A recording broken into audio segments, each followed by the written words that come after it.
quick though, do you think Gary would be pissed at that? No, I don't think so. Okay. Hi, Mike. Hello. Hey, Welcome Mike. to the show. Oh, Rick, And you you need said to. he was an older comedian who didn't get with the young kids. Rick, you need to turn your jazz off. Yeah, Rick. Come on. I'm looking good, Mike.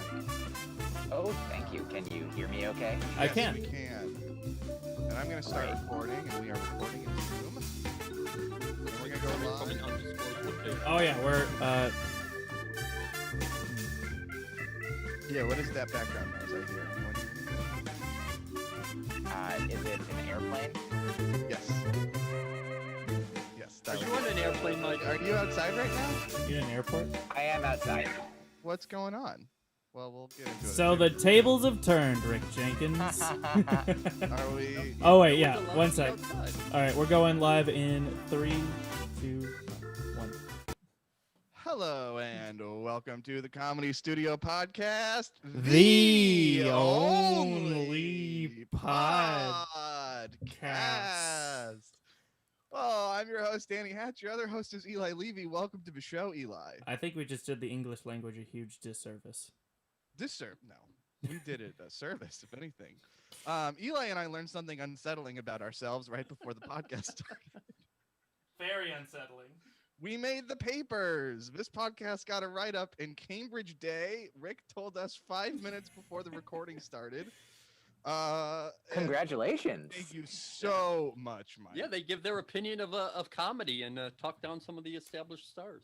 Our special guest today. They have taken down our opinions of comedy and written them down for all to see. Yes, and boy, isn't that always fun when that really happens. We have a big show today. Usually we'll do 30 minutes of just me, Eli, and Rick fucking around, and then we'll do another 30 minutes of us fucking around with the guest. But today we're going to do an hour of us fucking around with the guest. Our first special guest today, he's the inventor of Slicky Ricky's Diet Lube and Energy Supplement and the CEO of the company of the same name. Please welcome to the show, Rick Jenkins. Thank you. Insert applause. Slicky Ricky, how's the lube business doing these days? It's jammed. I'm glad it's not drying up. Our second special guest today, his name is Myq Kaplan. Welcome to the show, Mike. Welcome, Mike. Thank you for having me. If I may, there's a copy print shop like around the corner from my home, and they had a sign out front at one point that said, as an advertisement, they said, "Come on in, printing is our jam." And I was like, that can't be what you want. That's when it doesn't work. That's when printer jams. So that's just based on what Rick just said. So I think I'm doing podcasting correctly. Mike's latest album, AKA, is available from Blonde Medicine Records. AKA, of course, stands for Always Killing Assholes.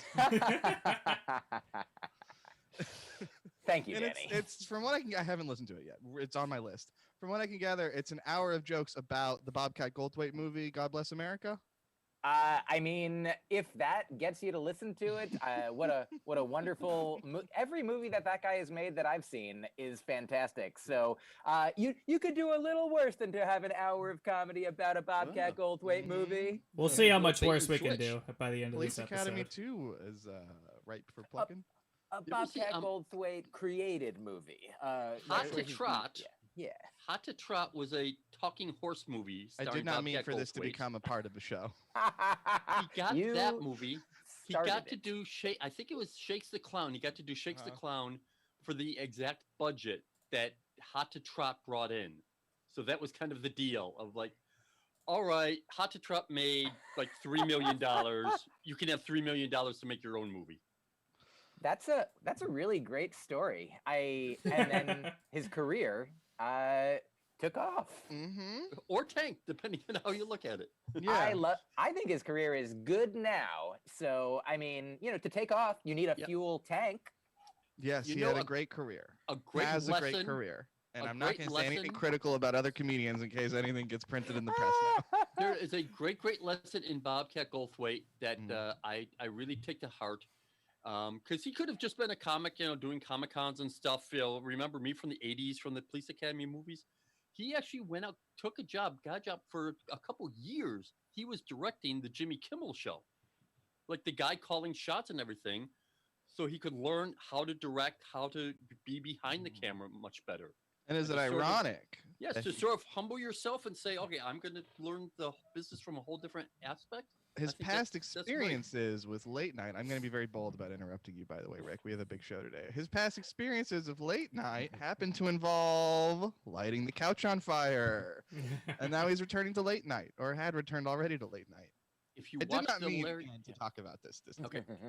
He's in 2 different Larry Sanders episodes. One, according to him and people I know, is the exactly what really happened with the Tonight Show thing. In that he was encouraged by Leno and his producer, go out as outrageous as you can. And that after it happened, they had to fire him and say all these things, but were secretly really thrilled because it made them the edgy anything can happen show. And that's our Lamb to plan, the right? slaughter. Yes, Eli, If I please. may jump in briefly and just Okay. say, I think that All right. everything that you are both bringing to the table, it's like multiple parts of the same amulet, where now, like, based on directing late night, he has, from his experience, like, making these, outrageous things happen. He's like, and nobody set the couch on fire. He knows exactly what to do. It's good. Mike, last time you were on the show was around March or April, and you were Could be. promoting AKA, Oh, sure. which, from what I can gather, has just been nominated for a Grammy. Now, I'll jump in there and say that that's exactly You're what my father thinks as well, and I thank him. He's and my I source thank for you. news about you. You have But to read though, in more fact, closely. I if get he Christmas cards were- from him every month with updates on your progress. And It's so, scans of your old report cards. and that can't be true. I only know because he also told my aunt and uncle, his brother and his brother's wife, and they texted me and they're like, "Is it true that you've been nominated for an Emmy?" And I was like, "Almost, on 2 counts. Probably the closer. nominations are not yet out; they're not made. Okay. So what has happened, for real and for, I think, perhaps legal purposes, I want to say that potentially litigious Grammys. I have it's a prestigious and litigious award. Sure. So the album that I made this year that I'm very happy with, and thank you for helping me Mhm. promote it. Always It has going been assholes. submitted. Right. It has been submitted to be considered to be nominated, and so right now I'm in the stage of letting people know that they can listen to it. If they're a voting member of the Recording Academy, they can vote for it. If they are a person who knows a voting member, they can tell them about it. If they're just somebody who's like, I'm just a person, I don't know anybody or anything, then you can just tell everyone that you know, and hopefully it'll get to the voting members. There's all kinds of hashtags you can use, but the point is, it is simply an honor, as they say, to be submitted, to be considered, to be nominated. But you So know thank it's you gonna so be. much. You know it's gonna be nominated. What other No. comedy? There's been like 3 Well- comedy albums this year. You're gonna lose, of Here's- course. Hang on, Rick. I'm speaking. You're gonna lose, of course. You're I'm gonna sure lose that- to Jim Gaffigan just reading out his Trump tweets and releasing it as an album. That's gonna win the Grammy, but you're gonna get nominated. I'd be What has happy. come out this year? I mean, don't I'm know. sure that Chappelle has done 5 Nah. albums that themselves might get nominated. He won 2 Emmys for 1 special so far. Right, so but all of I'm- the voters' phones are locked in those pouches, so they can't email in. So I don't know if you know this, Emmy. Mike, but we've got some pretty deep connections over at Cambridge Day At with. Cambridge Day, we've got a line on it. Now, Rick, Thank you look you. like you we were could put in talking and a you good looked word for you. actually angry at me when I said I was talking. Please state your piece. No, because I had a question. Okay. I think Best Comedy Album is still part of spoken word, isn't it? Mm. Which means you're going up against like Michelle Obama reading her book and all that sort of thing. That can't might be be right. another competitor. It might. I think there is a category, Has best she won like comedy 4 years in a album. row? Yeah, for have that they book? separated them? Yeah, I mean, I hope used to it's be. possible that Michelle Obama might win Best Comedy Album, but I do believe that is the category, and it would be very strange if she were reading her book in that category. But I mean, she's a funny lady, so I'm with her. Yeah, that whole Is that her slogan? go high, go low thing is very funny. Oh yeah. Well, Speaking of, Yes. she actually, I don't mean to say that she took that from me, because she didn't. But I do have a saying that's very much like, when they go low, we go high, which is when they go hello, I go high. So that's like, whenever anyone says hello to me, I say hi, because I want to take the You The know we're not Beatles allowed to lyric talk is about very close to that, and they might have actually gotten inspiration of that Beatles lyric from Myq Kaplan. The Beatles are mad at us that we're on Apple Podcasts and they won't let us talk about them on the show. Oh, okay. Mike, all I wanted to say was you're welcome. I'm just saying it seems like last time you were on the show, you were promoting the album, and now it's basically won the Grammy. It's got it. Thank sewn up you. in the bag. Thank you, Danny. We'll As just long as announce you say it here basically, now. I think we are legally covered. Yes, and I make sure to have my ducks in a row. We have a big show today, but I do want to talk about this Cambridge Day thing real quick. I want to read this article. So for context, we talked about it a little bit. Rick said, look at you two media celebrities at 12:53 when he joined the Zoom room for the 1 p.m. show. And we said, what are you talking about? And he said, oh, you don't know? And then he emailed us a link. It came out yesterday. Yeah, hey, man, I don't have Google alerts for my name anymore. I gave up on that dream in February 2017. Because they were charging me to have a Google alert each week because it wasn't getting any hits for them. Danny, it's a big show. Please go on. It's a big show.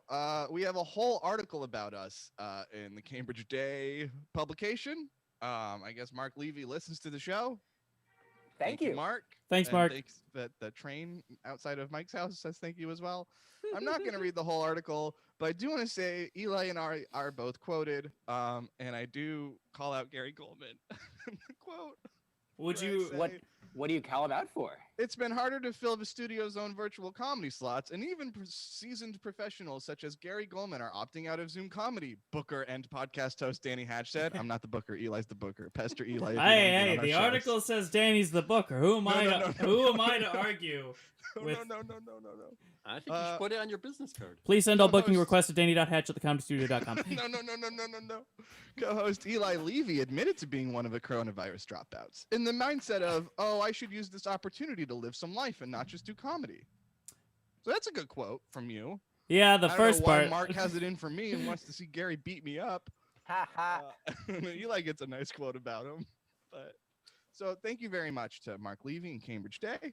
What a treat this was, and I'm only a little bit scared. Now, we have a big yes, Rick. So it was best comedy album until 93. Spoken word was included, and then PDQ Bach won 3 years in a row, so they changed it back in 04 to best comedy album. So musical comedy would now be considered. So you're up against musical comedy, but now up against Michelle Obama. Oh, you forgot about PDQ Bach, Danny. He might come in and upset us all. Wasn't he deaf? Or Stan and a composer? Freeberg, yeah. I mean, Victor Borga. All I remember for PDQ Bach is that he had, like Steve Martin's arrow through the head, a flute through the head. That's, I think, is that his only bit? I don't know. Yeah. He had 3 albums, and on all 3 of those albums that won the Grammy, it was only the bit of him having a flute through his head. Hey. So it is a big show today. I don't think I've mentioned that yet. Mike and Rick, you are both stand-up comedians. That true. is your trade. Yeah, can we get booked? Stand-up comedy. Ask Eli. Rick, that was great. Again, please send all booking inquiries to danny.hatch@thecomedystudio.com. No. He is the booker for the Comedy Studio. If you want spots, danny.hatch@thecomedystudio.com. Thank you. The last thing I need is to be enabled with more power. Rick and Mike, stand-up comedy, those are the wares you ply, right? You would say you're both professional stand-up comedians. Yes, those are the trades that we ply with wares. And I'm there sure are subgenres within that. Yeah, no shit. Yeah. Like Mike is a musical comedian, and Danny? you have a flute in your hand. Danny, I am mad at you for saying I'm a musical comedian. Now, a lot of civilians, let's call them, a lot of people unfamiliar with the world of stand-up comedy might go to see a stand-up comedy show. They might see Mike or Rick, and they'll just think that you guys are going off the dome. None of what you've said is rehearsed. It's just a funny thing you thought of in the moment, and you're saying it for their pleasure. And they'd be absolutely right. Go on. So far, so good. Why did you mute yourself right after you blew up the whole premise of my episode, of our episode? Oh, I'm sorry. Stand-up comedy, of course, yours included, especially Rick's, is heavily rehearsed, pre-written in advance. Weird Al Yankovic won for music comedy over Jim Gaffigan. Oh, I'm sorry, that's the next line. Okay, I'm sorry, I'm ahead one. This is one of those famous bits I've been hearing about. What a lot of people might not realize is that your stand-up comedy, heavily written, heavily rehearsed, but the best of it comes off as if it's off the dome. Podcasts can be like that too. They're often not, but they can be. Now, Rick, you are set to be a guest on Myq's podcast, Broccoli and Ice Cream, 8 days from today, I believe, on September 30th. We That's will when be we recording record then, it, yes. but yeah. What's that?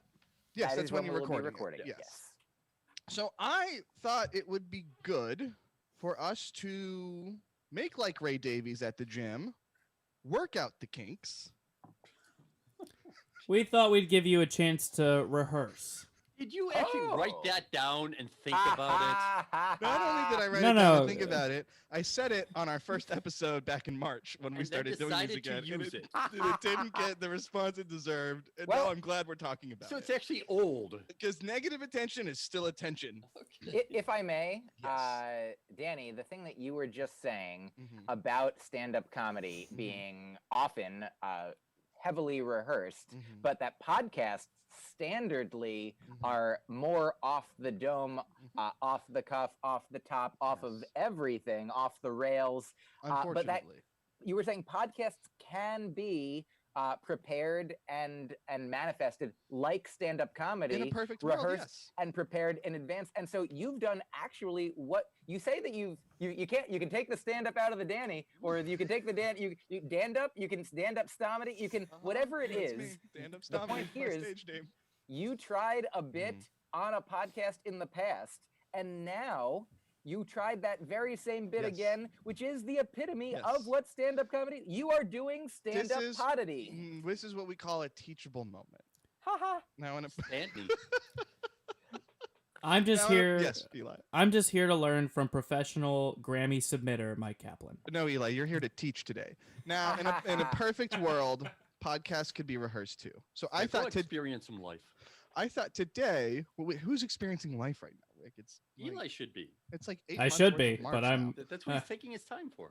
I should be, but I'm at this podcast. Yeah, he's on a break from We were booking on the a comedy break. studio. Obviously, Danny has taken over the reins Mhm, of that, and mhm. I think Exactly. that Eli is focusing on. If I understand correctly, like Eli, you're often involved in the tech aspects of this program. And so, Danny, to answer your question from before, I Mhm. muted myself just in case there were Mm. horns honking or Mm. planes flying. Very When I'm profesh. not talking, I'm trying to make it so that the episode sounds like I'm inside, even though I'm outside. My question for Eli is, how come you're in charge of the tech, but I hear your voice very quietly compared to everybody else? Is there a reason Oh, for that? because very humble. I had to lower my voice so that I can raise all of your voices on the actual recording that's going live to the Facebook. Okay, group. but to the once people. the How about episode now? comes out, it will be Ah. equalized. It is a Got it. very I- tough balance between my voice sounding insanely high on the recording and good to you Mm. guys. Think of it I like understand. magic. We are podcasting a spell and making the audio sound great for everyone. I Now, understand, but please go on, Danny. well, maybe I can help you with that, and maybe Eli can as well. Because today, I thought what would be good is we could do a dry run of Rick's episode of Myq Kaplan's podcast, Broccoli and Ice Cream, so that when the actual episode happens, it will be the best it can be. It will have been worked out.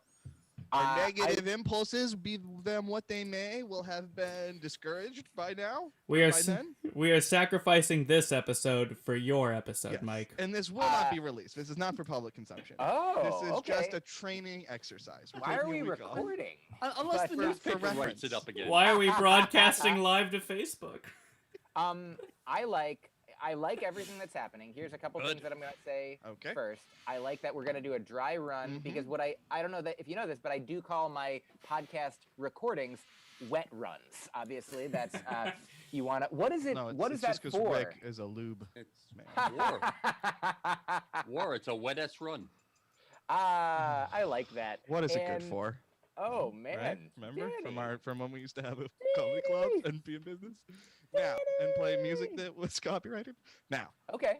take it away. First of all, sing your theme song. Okay. Everything might not quite always fit together tightly, but all we can do is make sure that it might be. I don't remember. I recorded it a long time ago. Okay. My first note then would be- Familiarize yourself with yourself. Oh, here's the thing: is it's much like stand-up comedy. I have honed and heavily rehearsed and even recorded my theme song so that I don't have to do it. That's the great thing about comedy. This is the once exception you that proves the finish rule, it, Mike. doing the work of broccoli, feeling the joy of ice cream. Ice cream. Okay, so Great. and so then I'm gonna jump in and out of being here with you, or do you want me to do it just as We'll it jump would- in. Eli and I will jump in to give notes. Okay, so this is where first there would be before Rick comes in, before the guest would say, "Hey everyone, thanks for listening. You're listening to Broccoli and Ice Cream. I really appreciate it. As you know, an episode comes out for free each week right here, wherever you get your free podcast content, and a bonus conversation is available on Patreon.com. Gonna stop you there. Kaplan. People don't like hearing about that. Oh, The economy is in a rough place, and they don't want to hear about your Patreon. So just nix it. Can I What? get a Patreon? Make like the president and Richard nix it. Now, please continue. of course. Hold on, I'm getting in that my internet connection is unstable. Yes, but, you're also going to want to fix that before the show with Rick. Okay, fair enough. So also, if you have money, time, resources to spare, like I'm always thankful that you spend them with me as you choose. And also, if you go to the link in, there's a link tree in my Instagram bio, which has links to causes and charities and places you can spend your dollars, time, and resources in ways that are potentially more substantial with a national resources list there. So check This feels that too out. rehearsed. Can you loosen it up? Oh, sure. I'll also ask my guest if there are any specific causes. I know that the Comedy Studio, my guest will be Rick Jenkins, the host of most of the Comedy Studio shows that I've ever done, the owner of the Comedy Studio, the place where I began doing comedy, a place without which my life would be completely different, and I have no idea what it would be, and I'm very gonna grateful. Stop you again. Yep. Don't mention any of that. You don't want to live in the past. Okay. You want to be always looking ahead. Oh, Live life I want to live one in the quarter future. mile at a time. Oh, okay. Don't look back. Is that from like Seabiscuit? Yes, it's from Seabiscuit. Okay, yeah, I'm not sure what it is. Is it from 8 Mile? Is it you do 1/4 of a mile of a time, And once 16 you do- times, yes. and then you've gone 8 miles, Completed the and movie. then you're Absolutely. Eminem. You are. Uh, dead.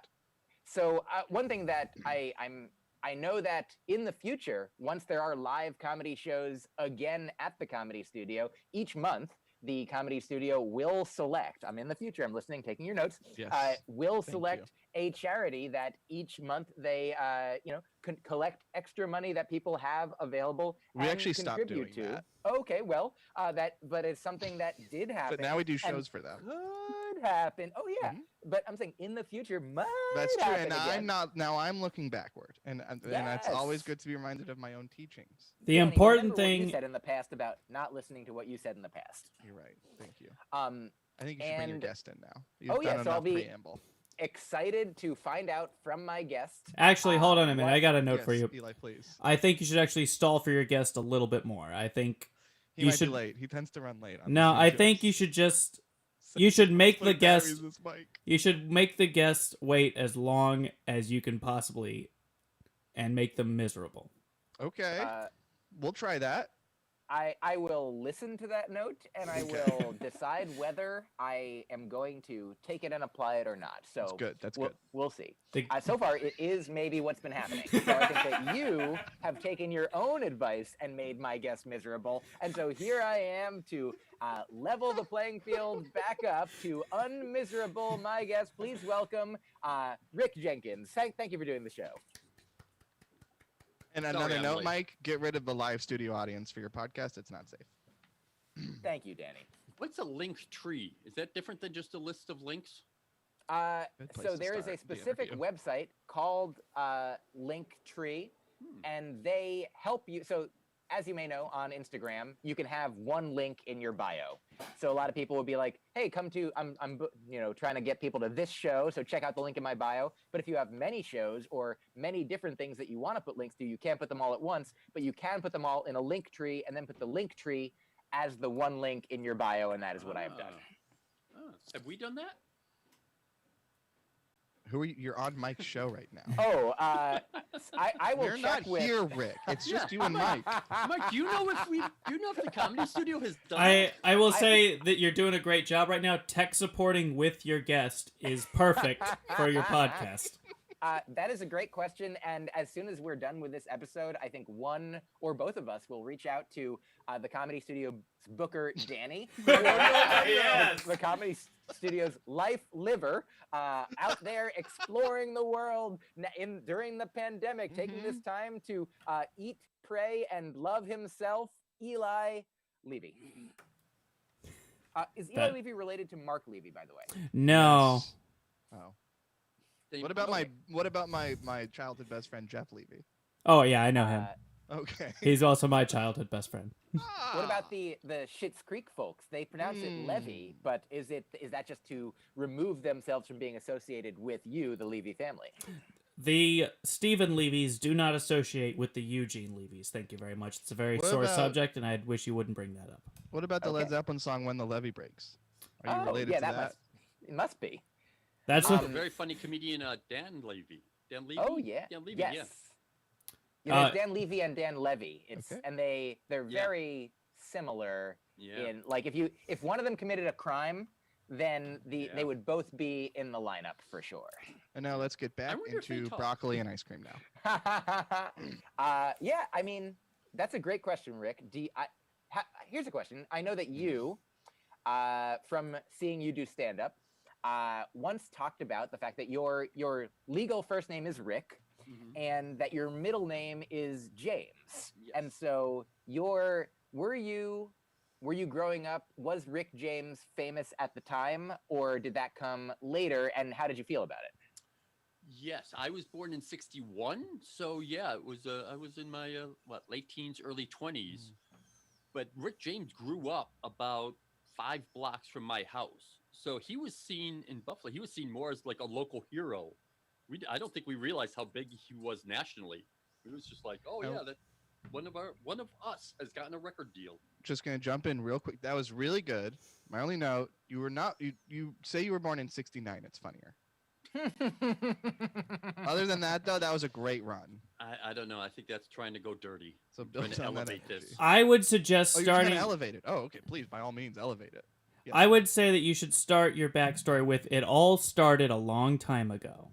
That's always. 69 That's what years people ago. want to hear when you start a story. Once upon a time's a good one.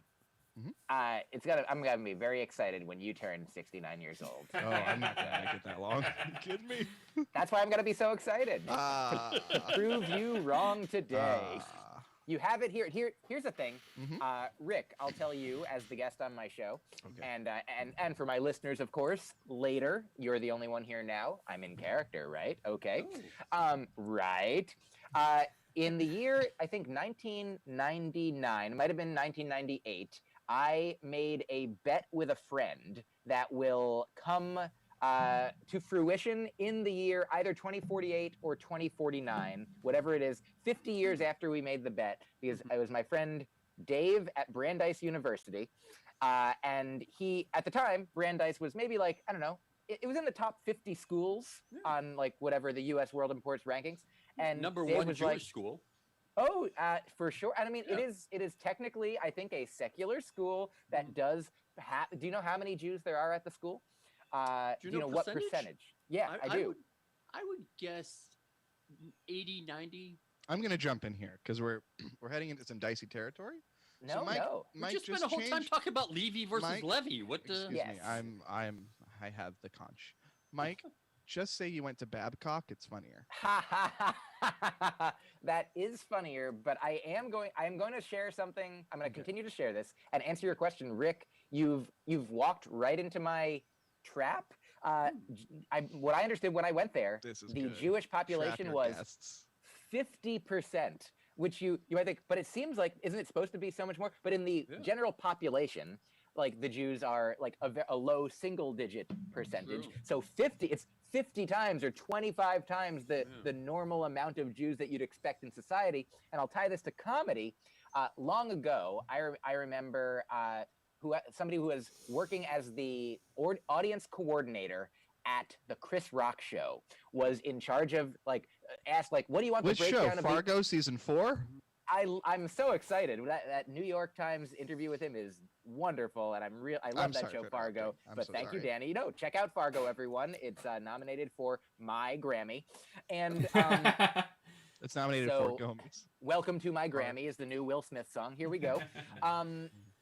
So the thing is, in my real thing that I'm saying, oh yeah, the audience coordinator, I forget who the people are involved exactly, all of them, but the request came. I guess we'd want like maybe half black, half white, for the Chris Rock show, like half and half, black and white. And the Like person one of in those charge, cookies. the person in charge said, "Okay, we're gonna do 20% black, 80% white." And they were like, "That's actually not what I asked for at all." And then they said, "Honestly, this is if I remember correctly, they said having 20% black will seem to white people like it's half black." And and if it was actually half black, then white people, scared, fragile white people would be like, "Why is the audience all black? I don't see anyone like myself. I only see color," is what they would be saying. And so that's why what a That's weird interesting. thing the psychological, sociological, human brain and community is the point. Well, of that I would story. also think because television This is being good. a I like this. McLuhan cold medium, that you'd feel more comfortable with the percentages being out of whack because you've got the screen as a distancing mechanism. Yeah, so you wouldn't feel threatened. Yes, I don't know what they ultimately ended up like settling on for what reason, but I imagine they also, I mean, an argument could be made that if you want the audience to reflect the population at large, like Black people in America right now are not 50% of the population, and also if you wanted to reflect the population at large, you should have more than just white people and Black people, and also I think Chris Rock should have whatever people in the audience he wants to have in whatever proportion. Although now with the segmenting of the United States of TV audiences, percentage of the audience you're trying to reach, that may be more of a thing of like you want 80% Black because 80% of your television audience is going to be Black. Now, can I hop in real quick? Please. You guys are doing a lot of talking about TV, which is great, Yes. but I'm worried that your audience, Myq, you're going to remind them that they could just be watching TV instead of listening to your podcast. So maybe talk about podcast. This is a great note, and I am happy to stop talking about what we're talking about. But also, I'm going to tell you a fun thing in a second based on what you just said. But I'm happy to stop talking about what we're talking about because we are on this podcast right now, 2 white men or 4 white men, depending which podcast, discussing race relations in America. And Well, so you I two just are want to- discussing. We've- Eli we- and I are not. We You have may somehow need to found ourselves in this discussion multiple times on this podcast without willingly doing it. That's true. Yeah, and I don't consider Jews white. Oh, well, All that right. is nice of you to say. Thank you. From I the will bottom say of my heart, thank you, Rick Jenkins. Speaking of Jews, I had and this is great. I'm tying together everything. Yes. This No, this is what we like to do. It'll be about podcasts, and it'll be about the thing which is what you asked me to talk about, and it'll be Yes. about the thing that you just said, Danny. That something reminded me of. I had Judy Gold on my podcast in the past month or two. One of the greatest comedians. One of the comedians who, when I started out, my very first joke that I ever thought was good turned out to be a Judy Gold joke, and I had to stop doing it. But it was a joke that I told at the studio a number of times, and I found out later. I think John Curtin told me that he was like, "That's a Judy Gold joke," and it was basically that how gay people can spot other gay people, because of they have something that some people call gaydar, and I'm like, as a Jewish person, I have what you might call Judar, because like the same way that Jews can spot other Jews or Black people can spot other Black people, and that how are we talking about race again? I'm so sorry. And so so the point her is, joke is she has Judy Dar. yes, You her can joke spot is other that Judys? Danny, I'm just trying to get the context here. Just That's- as You're a gonna find that podcast listeners love context, and you're gonna want to give it to them all night long. what I have podcast listeners of comedy podcasts love to listen to is when Drop some the host talks about open mic comedy. Yes. That So, Mike, open up. Talk about some Okay. comedy. Well, to conclude this Judy Gold story, I will say that one of the first times that I've only met Judy Gold in person a few times before we did each other's podcasts and are now friendly people who know each other. And we were performing together at the Village Underground, the Comedy Cellar's second location. And I forget what order we did our sets in, but we each did our set. And afterwards, she said to me, "Good set." And I said, "Thank you. That's so nice of you to say." And she said, "What's nice? It's true." And Okay. that, Danny, is Yes. just like what you did when I said, "Good note," and you said, "Thank you." And then you said, "Oh, I mean, I know it's a good note." So now you're accusing me of stealing Judy Gold's jokes. I'm saying that you're like Judy Gold in a delightful way. But getting back to podcast, talking on the podcast, Rick, I understand that the Comedy Studio has a podcast. Can you tell me about that? This is enticing me. I want to see where this goes. Oh, I'm turning my volume up right now on my headphones so I can hear every syllable trip out I'm of sure Rick's you've mouth. read about it in the press. I have got a great Judy Gold story that No, I'll no, save no, for your no, podcast, no. Mike. More. You're doing the podcast now, but more about. No, I'm saving more it about for the Mike's. podcast. About our Oh, podcast. I mean, I would be happy to hear it now and then, but also fine tune it now. That's No, the whole we'll point of save the it then. episode. This is it covers oh yeah, prejudice and gay rights and this is me doing open mics. This is gonna be wow. We are taking all of the notes except to do it now, which is great because I feel like next week we'll be talking and we'll be like, so last week. When No, don't do that. 100% have to do it. There's no way. Have you guys have to seen- present this to the listeners as if it's dropped from the heavens into their ears. I'll definitely drop it for sure. And I will say, Rini, my girlfriend, and I just watched the new Charlie Kaufman movie. I'm thinking of ending things, I believe it's called. And Scary movie? oh yeah, do you enjoy Charlie Kaufman, Rick? Have you seen much of Charlie Kaufman's work? Yeah, I'm not here. Yeah, in theory. Sure. Yeah, I like the theory. Mike, press him on that. Actually, sitting through the movies, I find it a little too confusing and button pushing and all that sort of stuff. But I like when you sit back and go, "Oh, he did this because that meant that." Yeah, I like the puzzle aspect of it. I love that answer, and I like that, and I also do. I think I wouldn't have enjoyed all of his movies in the past, and I did enjoy them to varying degrees in the past. But like I haven't seen Synecdoche, New York in a while, but I remember liking it, yet not being like happy during the whole thing because it had so much, sadness in it. But it's something to really watch. What is your favorite kind of movie to watch? What do you enjoy in theory and in practice, Rick? Yes, movies. Or podcast. Movie or TV. podcast. Yes, but not TV. Yeah, movie. Yeah. You can't go out to the theaters, but when you go and listen, you can't listen to podcasts in a theater like you used to. But when you're listening to podcasts or watching movies in your home, what are your favorite types? Well, movies, definitely more towards the smart comedies, that sort of thing. The podcast, I really like when they really get into a guest, and it's sort of okay, what's happening, which is one of the things that bothers me about us.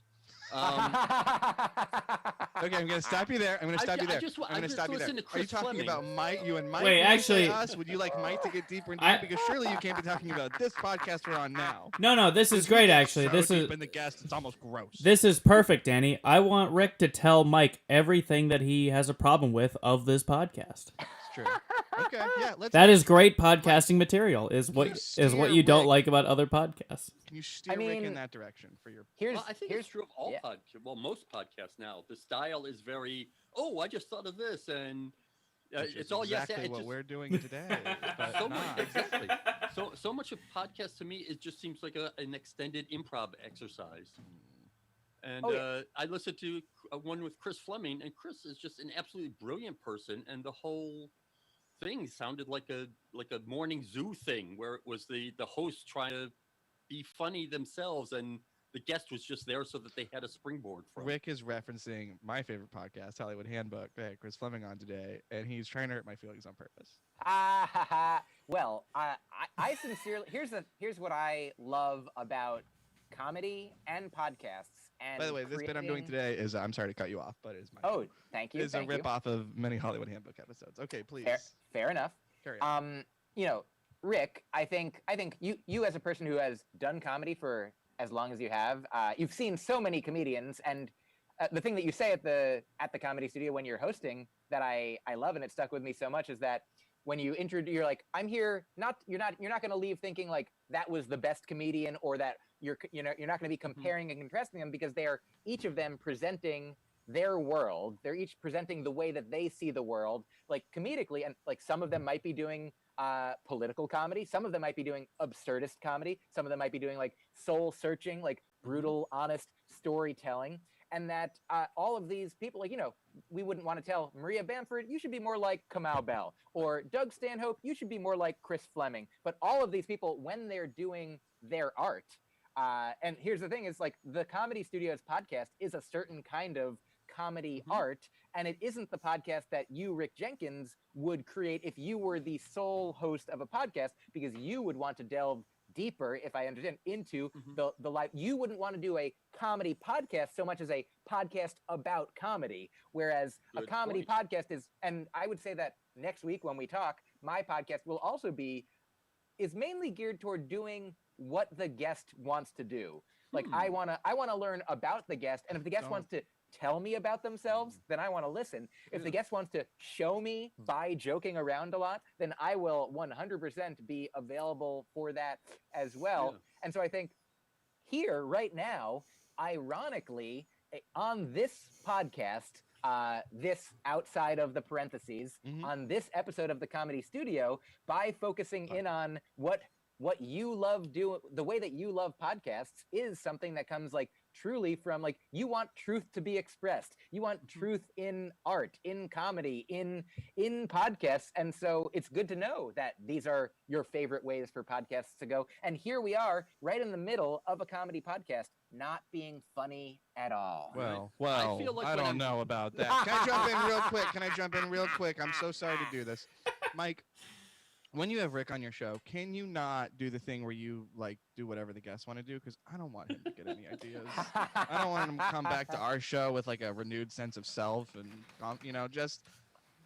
Danny, I'll take that suggestion and put it right here in my old pocket. And now I will offer this one thing, and then I want to hear what Rick has to say.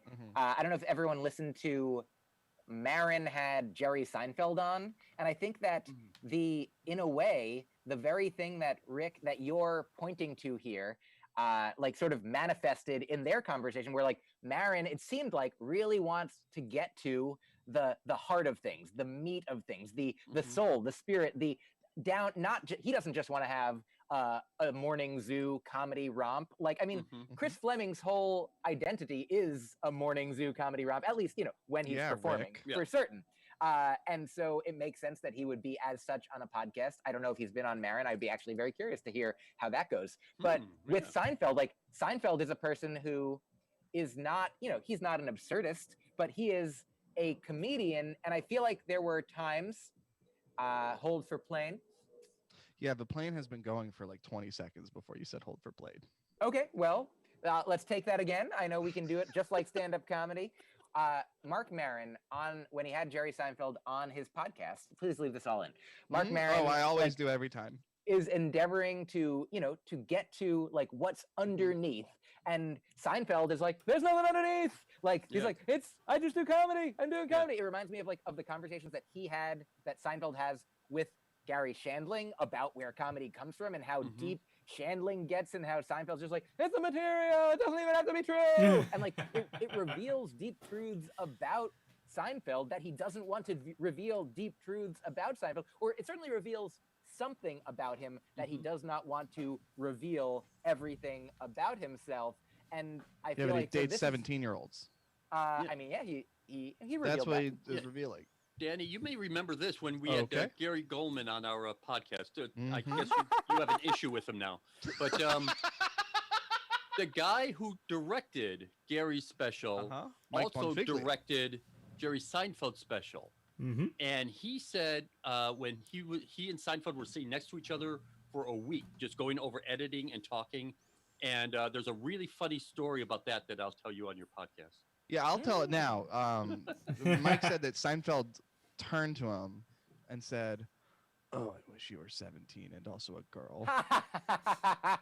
Also, I want to tease that I'm very excited to hear the story on my podcast, and also I believe I have heard it in the Comedy Studios green room, which has informed my understanding of who Seinfeld is. But I will definitely tune in next week or in future weeks whenever Rick Jenkins is on Broccoli and Ice Cream, because we basically are doing Kathy Griffin's act now. We'll tell stories about Seinfeld. We're gonna be, if Seinfeld won't reveal it, we will. So far we got Judy Gold, Yep. Jerry Seinfeld. Okay. Yeah. Just making a set list.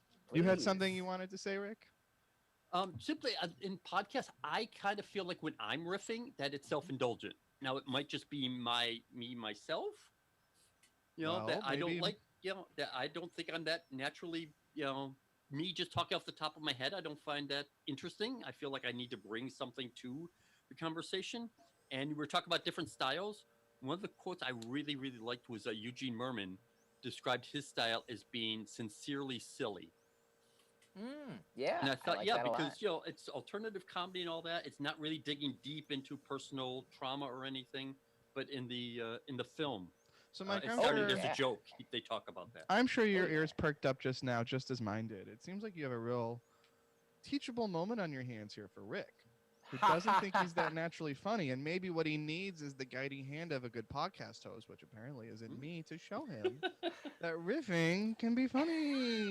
So, Mike, take it away. Let's hear some riffing now. Let's hear some riffing that we're gonna nail down, so that when you do the podcast, A good the example the of riffing's gonna be good, very, very good, and Rick will feel happy with us. good All right, old-fashioned riffing. riffing. Let's Danny. get some riffing on The mic. riffing portion of the show. Begin Danny. now. Begin riffing now. Danny and Yes. Rick and Eli, I'm Ricking. so excited to say what I'm about to say. Okay.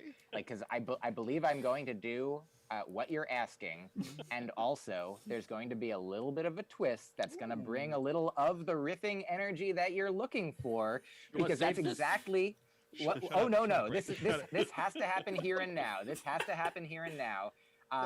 Danny, Yes. you are so funny, as evidenced by the bit that we're in the middle I'm of not now. even here. You're pointing to Rick and saying Rick is saying that he doesn't know how money he is, and you, Danny, are also, you are the one, you are the person who should be doing comedy Oh. as Rick Jenkins does. Rick, you I'm should be like post Danny, comedy. and Danny, you should be like Rick. Yes. What I'm saying is, Rick, Rick, you should quit. you should be the booker of the Comedy Studio, not Danny. Danny, you should be the host of the Comedy Studio podcast, not Danny. Eli, you're doing fine.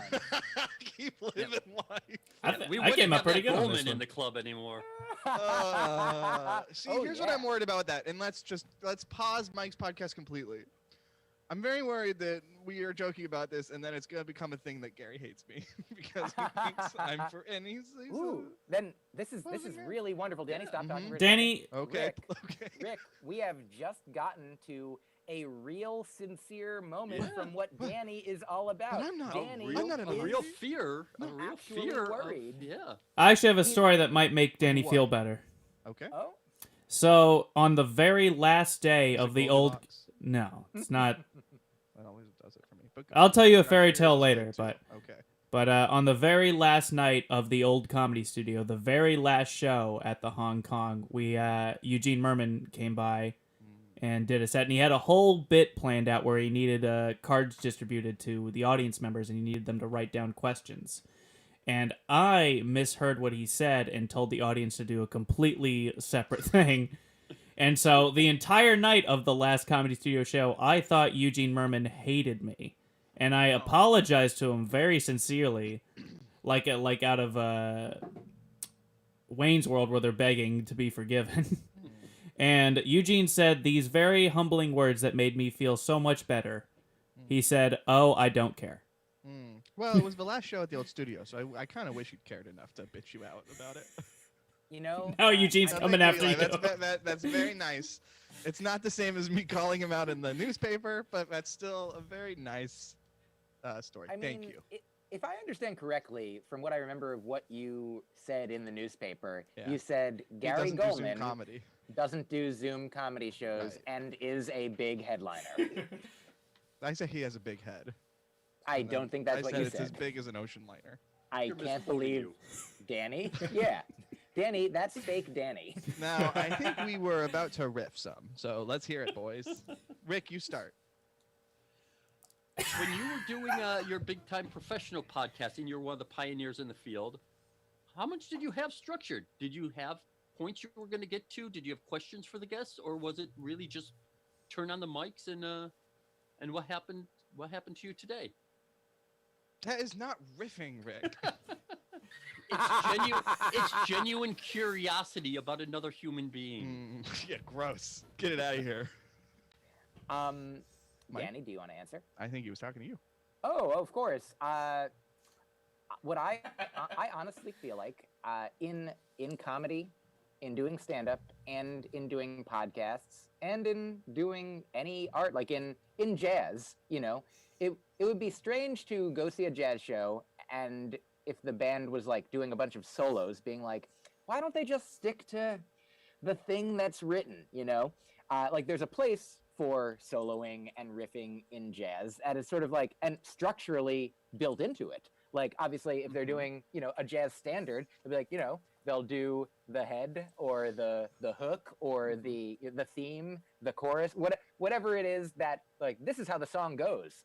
Or when the Saints go marching in. And then, you know, the bass, the percussion, they'll lay down something, and then all the other instruments will be like, have fun, run around. And so I feel like, Rick, you have, you know, created in the comedy world, like the comedy studio is itself a structure, much like a song, where any, you know, jazz comedy aficionados or connoisseurs or creators, you know, what's the thing that means virtuosos? Jazz comedy virtuosos like Eugene Merman, like Gary Goldman. Myq Kaplan. Oh, please. Like, here's the thing that I just learned in mid this. This will be a little riff. My friend Gus, who is a Buddhist and a therapist, shared with me tips for if you ever want to give an example of somebody doing something well, being like, always use somebody else. And if you ever want to give an example of somebody doing something poorly, you always want to use yourself as an example. And so that's something that I just did very poorly. As giving an example. But you, and here I am now giving a positive example, you have created this place for all of these virtuosos other than myself. And also I'm happy to be in the mix, if you're saying so, to come and play around, to do their, you know, their honed pieces. And depending, like, you know, on a Saturday night, I remember seeing Eugene, like my first several years into comedy in the early 2000s, seeing him like on a Thursday night or on his show on a Friday night. And sometimes he would do a set and it would have like one joke that was hilarious and then a bunch of other jokes that now I understand he was probably trying out. And you better be careful they don't print this in the newspaper, Mike. You never know who's listening. Gary Goldman has one like, joke that is funny and a bunch of jokes. But every Thursday night or every Friday night that I saw him, he might have a different one joke that I found hilarious. And then maybe 3 months later, 6 months later, 2 years later, I saw him on a Saturday night and he did all of those hilarious jokes in a row. And I'm like, oh, now I understand how comedy works. Like Eugene has been funny the whole time and he's been using, you know, the playground, the comedy playground that Rick has established as the comedy studio to like try things that might not work, to find all of the golden things that will and do work. And so I think that sometimes podcasts do, like the Pod F Tomcast was one of my favorites. And Paul had, I think similarly, he had these structured bits, like a phone call with Jen Kirkman every week. He had a sketch from the Paul F. Tompkins show live recorded every week. He had an ongoing written, scripted story involving all these characters that he did. That was hilarious. What's that? Mr. Brainwash was it? Oh, yeah. And then in between and at the beginning and all throughout, he would riff while Eben Schletter played the piano. And I mean, I love his riffing, even in his comedy. Like he would, when he does an hour of comedy, or an hour and a half of comedy, he'll do 10 minutes of riffing up top or 15 or 20. I remember seeing him at Comics, at the Comics Comedy Club, where I recorded my first album. Not in Rhode Island? but no, the Comics with an X, Oh, when it was in New York City. New York City, yeah. Yes. And so it was there, and I saw him there sometime right after I moved to Vegan New York. mind meld. Thank you, Danny. And I That was remember he Don was. Pardo. So what? Paul had like a stack of papers on his stool, and he was like referring to them in riffing in a sincerely silly way. He's like doing hilarious riffing on a Saturday night, 10 minutes, 15 minutes, and he's like, but we do have to eventually get to the material. We eventually have to get to the reason that, and eventually he would do an hour of the new show that he was working on after doing the 10 to 20 minutes of riffing up top. But there was a woman in the audience who at one point, maybe the third or fourth time that he's like, I know that we eventually have to do this. She's like, when will you do it? Please get to the material. Like, not understanding that what was happening then. And I feel like that is, if you're listening to a podcast hoping that it is Mark Maron delving deeply into what a person truly believes and feels and fears and strives for, but if you listen to Comedy Bang Bang, you might not get that, like, because there are different comedy genres, and even in like a comedian's act or in one podcast, there can be different genres of like, oh, now is the time for silly riffing, and now is the time for sincere discussion. And if you want to do more of one than the other, then you can. And I like that Danny only gets sincere on a podcast when he is sincerely in fear. So other than that, and I also like that Danny, Danny does plan silliness. Like, planned silliness is like, I mean, it's what a comedian does often. It's, I think I'm going to stop you right there. Please. As far as riffing goes, not bad. I was thinking more along the lines of, hey, what's, jazz backwards is zazage. It's about the notes they do play. That kind of riffing. Oh, so sort of like, who am I, Rick Jenkins? Yeah. Yes. There we go. Myq, you're a quick learn. Rick, you could really get a lot out of him. Now, Rick, I just want to hear 20 seconds, and I have a little timer going. 20 seconds of just solid riffing. Go.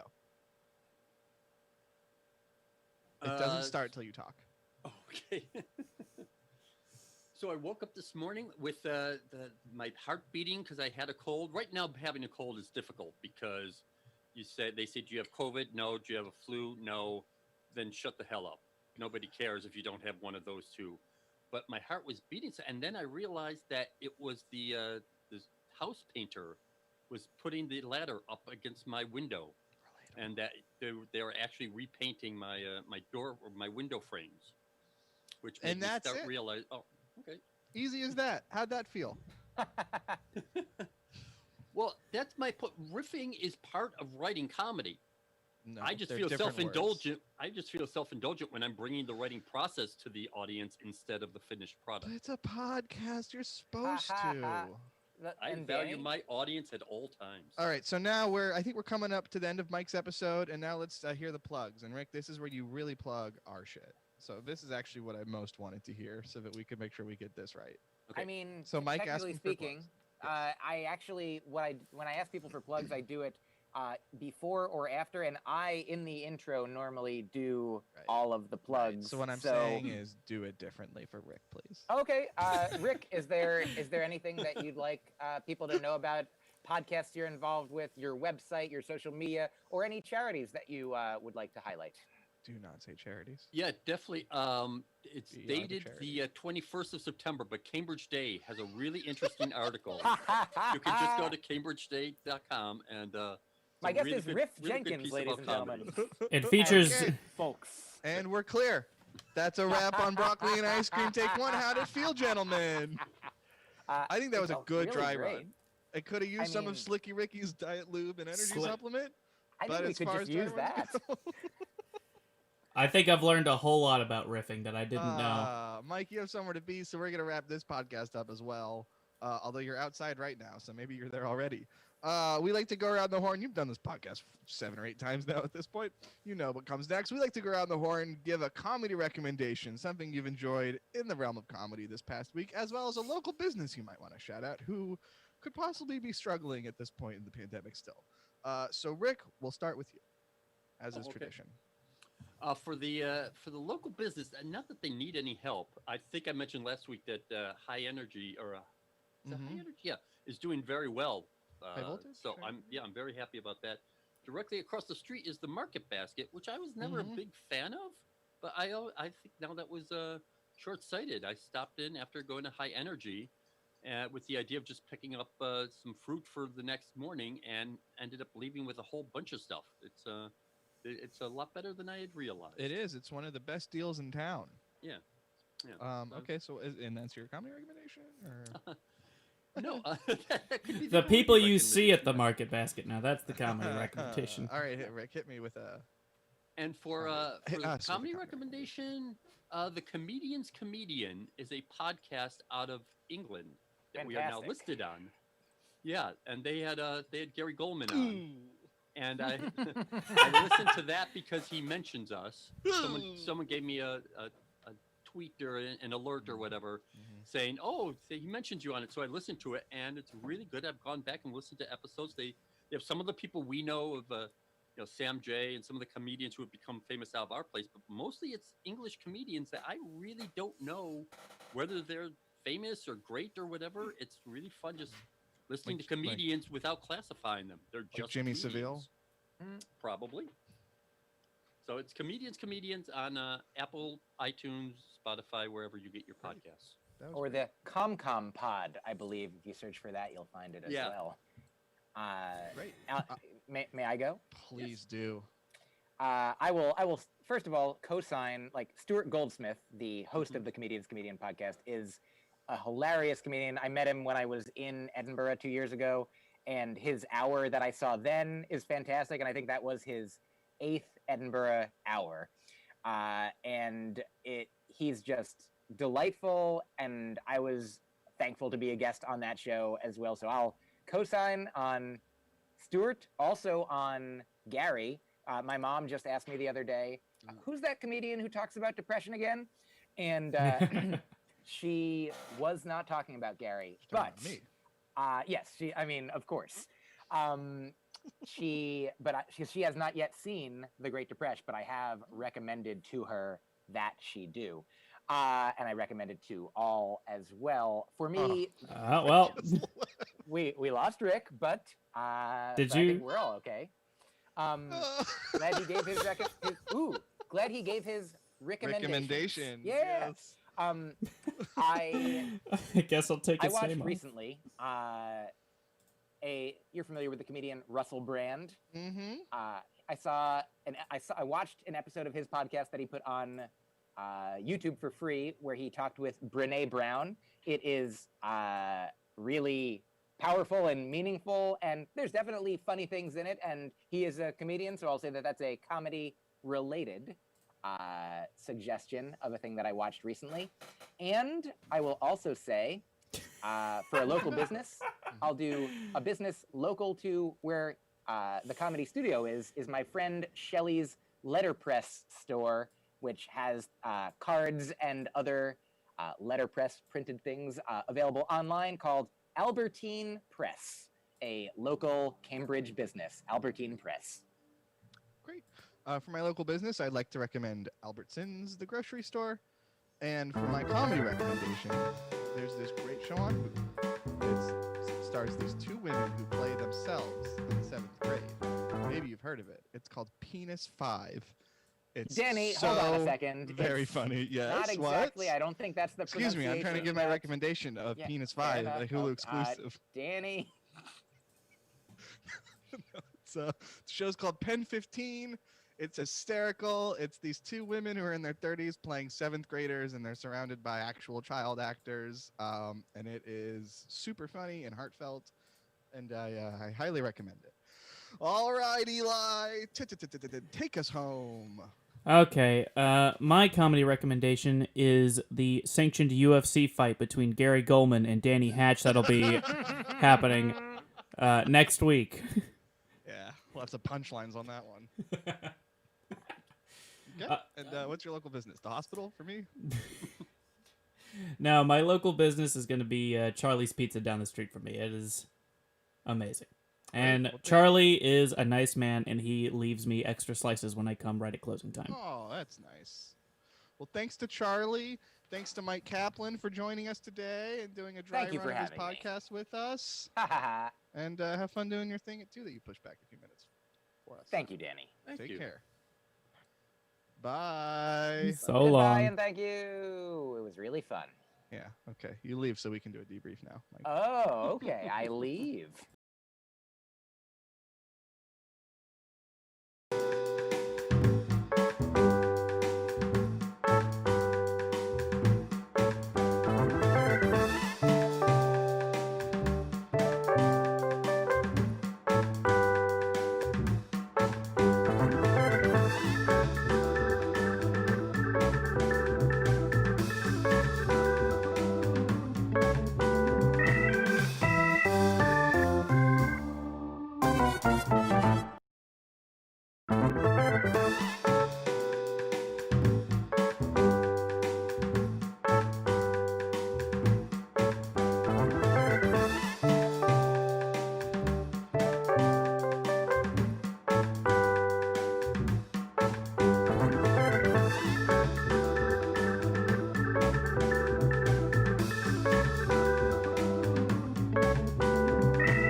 Pizza's here.